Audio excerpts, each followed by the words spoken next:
Johan Stipp, a doctor that lives just around the corner from Pistorius in Silverwoods Estate.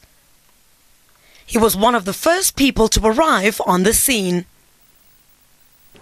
He too testified that he heard screams and loud bangs coming from Pistorius's home. And new information, Stipp claims the house's lights were on before the shooting. Now this contradicts Pistorius's claim that it was pitch dark. I was awakened by 3 loud bangs, and I remember my wife asking me, what was that? And I said, I think it's gunshots. Stipp then drove to Pistorius's house. He entered and found Steenkamp's body at the bottom of the stairs. As I approached the lady, there was a man on his knees on the left side. He had his left hand on the right groin and his right hand's second and third fingers in her mouth. And I remember the first thing he said when I got there was that he said, I shot her. I thought she was a burglar. Stipp says she was already dead. I tried to assist her. So I tried to open the airway and to look for any signs of life. She had no pulse in her neck. She had no peripheral pulse. She had no breathing movements that she made.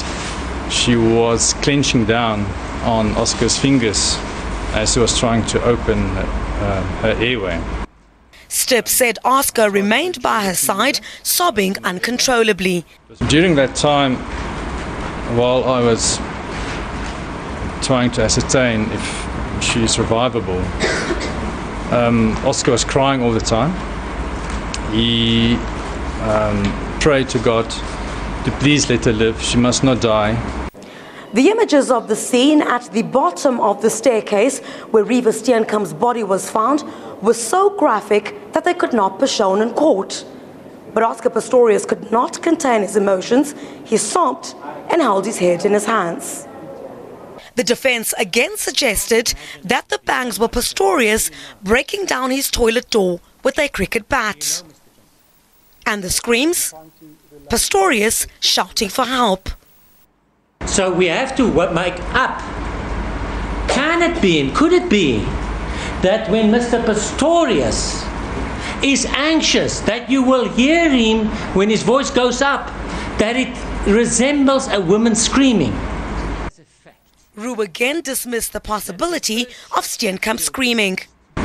The medical specialists that I consulted with all say to me the same thing, and after studying also the post-mortem report, with that injury coupled with the other wounding, that person after the shots would not have been able to scream. The state insists it was the blonde model screaming and the fatal gunshots fired. The shots before 317 caused the death of the deceased. The trial continues. Criselda Lewis, SABC News in Pretoria.